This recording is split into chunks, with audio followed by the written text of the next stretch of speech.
ជំរាបសួរពុកម៉ែបងប្អូនទាំងអស់គ្នាបងប្អូននេះគឺជាវីដេអូដែលខ្ញុំបានថតកាលពីខែ1ខ្ញុំទៅលេងប្រាសាទអង្គរវត្តចានិយាយទៅខ្ញុំទៅលេងមកកន្លងស៊ីមៀបតែវីដេអូថតតែប្រាសាទអង្គរវត្តអញ្ចឹងបងប្អូន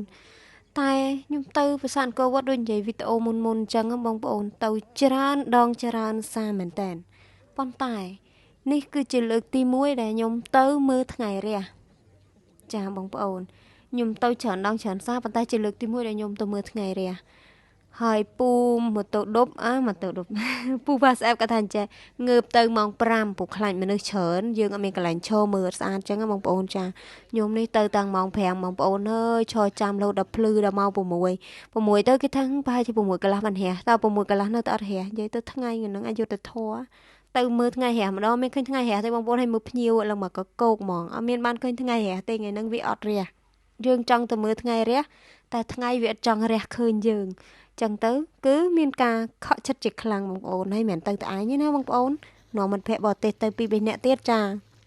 ក្បាលគេតិចដែរបងប្អូនណាព្រោះអួតប្រាប់គេថាស្អាតណាស់ទៅតែពេលដល់ថ្ងៃនាំគេទៅវាអត់រះ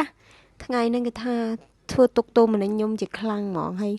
តែមិនថ្មីទេបងប្អូនបន្ទាប់ពីថ្ងៃមិនរះយើងក៏នាំគ្នាឡើងមកខាងលើ